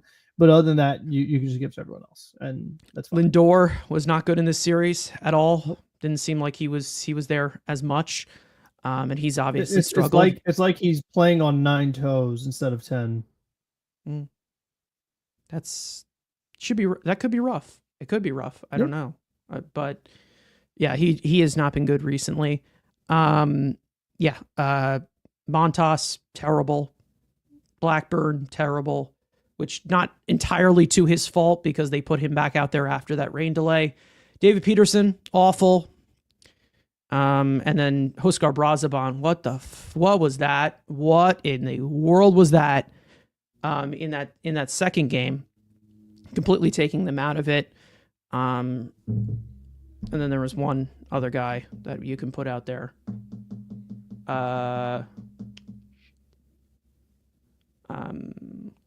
Daniel Nunez, maybe, I don't know.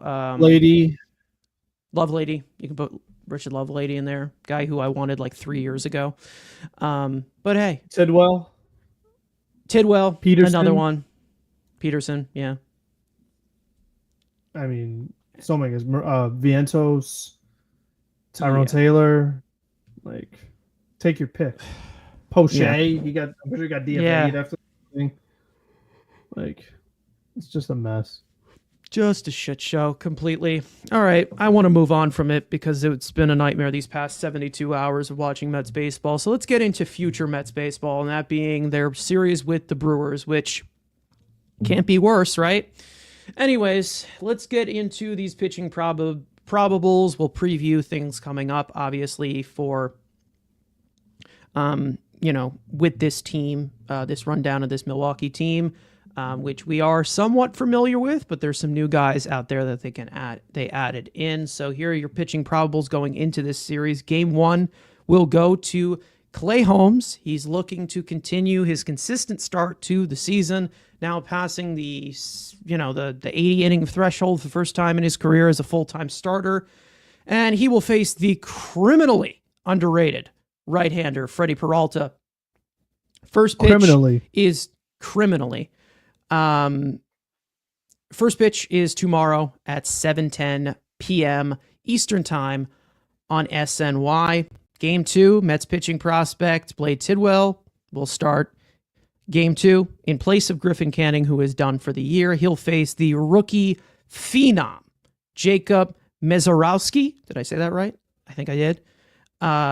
First pitch Tuesday night, 7:10 p.m. Eastern on SNY. And then Game 3, David Peterson will get the series finale coming off of back-to-back brutal starts in Philly and Pittsburgh. This time he will not be in Pennsylvania to pitch, so maybe that'll help him. Looking to turn it around real quick, and he'll face our old friend Jose Quintana. First pitch is Wednesday night at 7:10 on SNY, Eastern Time, just like the first two games. So Mets versus Brewers. We know the Brewers are a good team. They've got talent.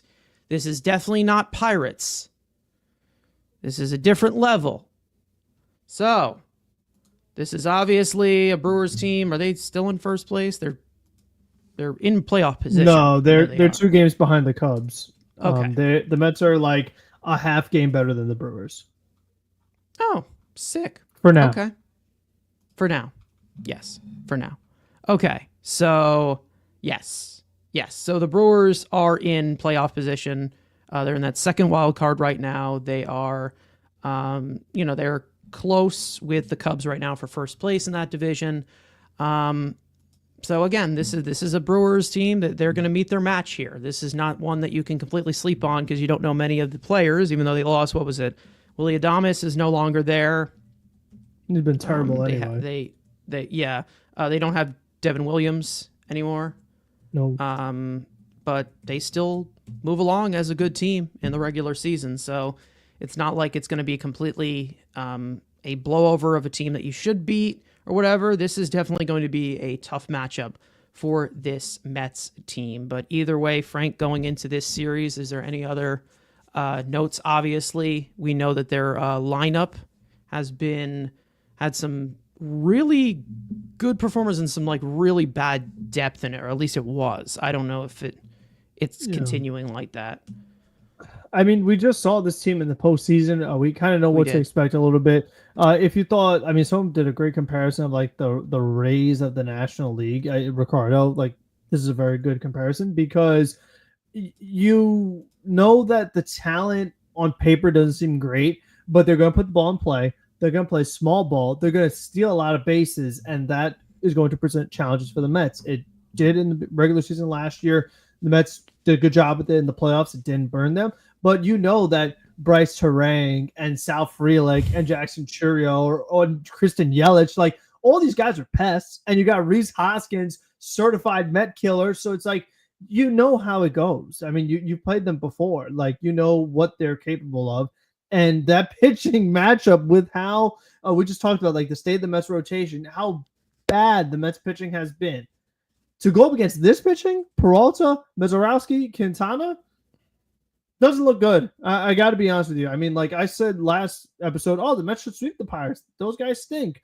Now they have guys who are good on paper. So how does that go? Yeah. You know, I mean, after what we just saw, they were worse after the team meeting. I don't feel good. I got to be honest with you. I mean, Freddie Peralta is my guy. You want to talk about who the Mets could use instead of a Snell and a Burns, whatever. Freddie Peralta, that's the guy I've been saying for years. Yeah. Like, he's perfect for what they need. 30 starts a year, 3 ERA or lower. Like, he's perfect. Works deep into games. Like, he's everything this team could use. So you have him. Then they said Mezorowski, phenomenon, striking out everybody. And then the guy we talked about earlier, Quintana. I mean, how does he match up against his former team? That's going to be interesting. I am very curious to see how that goes. I mean, we get to see the improvements he made. Obviously, it's Stern's former team. So it's going to be an interesting matchup.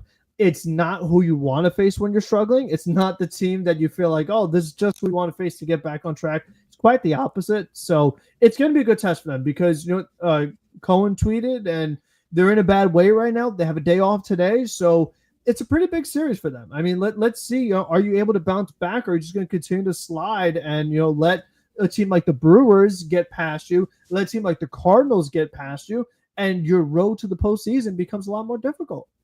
You put more obstacles on it. Yeah, I mean, obviously their lineup, plenty of pests in it. They don't have anybody completely dominating. But we know that Christian Yelich can always be a threat. He has destroyed the Mets every single time that we have faced him. We did not face him in that playoff series because I'm pretty sure he had back surgery. But Yelich, obviously, he's not the MVP level hitter that he was, but he still is an 800 OPS bat. Obviously, Jackson Churio, future star in this game, very, very young, but has so much talent. William Contreras has struggled at the plate this year, but it seems like he's starting to pick it up as of right now. But they have a lot of these pests, lots of guys off the bench as well, lots of this toolsy depth that the Mets do not have. Anyways, and then of course, obviously them getting rid of Devin Williams, Josh Hader is long gone. The bullpen is still really, really, really good. Trevor McGill, the older brother of Tylor, who seems to be actually good, and I've been asking for the Mets to go and get. And everyone's like, "Oh, turn it away! The McGills are so bad." He's now their closer. He has been really, really good this year. Abner Uribe, another nasty reliever, as well. Nick Mears on a tear this year. Yeah. They have a ridiculous bullpen. Yeah, it's what the Brewers do. I mean, they always turn out a great bullpen every year. They do. Yeah, no they always will. Said, they could lose Hader, they could lose Williams, and they're still awesome. Yeah, and if Yelich is hot, I'm pretty sure Yelich has been on a hot streak as well. They can even, I'm pretty sure, like they've even gone to a guy who was consistent for them for multiple years in Yoel Payamps, who I'm pretty sure they DFA'd. They still have a really good bullpen. So again, this is a pitching factory right here. Does it hold up into the postseason? Never has. But this is definitely a team that can threaten you. And it's definitely something that can go into the department of a team you do not want to face when you are struggling. But what the hell do we know? We said that the Pirates are a team that they should beat, and they ended up getting blown out of the water and look like complete shit. So maybe against this Brewers team, they'll actually play like a competent baseball team because they love to play down to their competition and not just get a job done. It always has to be something that we completely sweat out, which is something we just love about these New York Mets. Am I right? Something that is so much fun to watch. We all love the drama. We don't want to just see them completely dominate. Even though the last time that they dominated, they won the World Series in 1986. But you know what?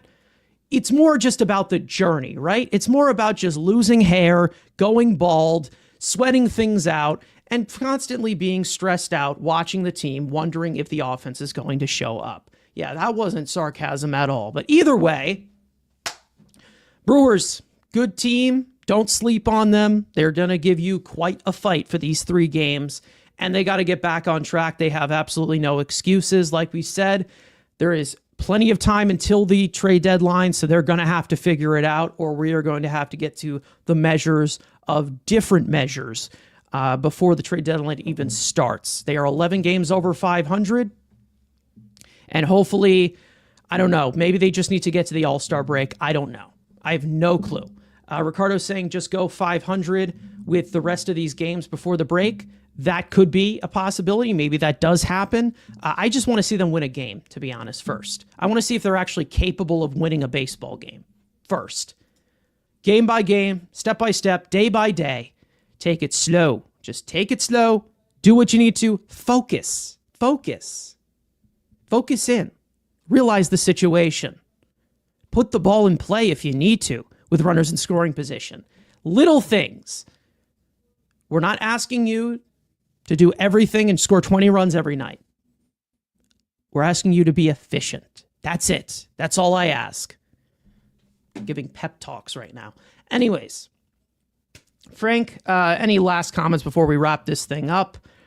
One to forget. Let's just say that. One to forget. Yeah, I mean, like you said, I mean, win a game. I mean, make it like, don't put us through this again with the blowouts every game. Just don't do that.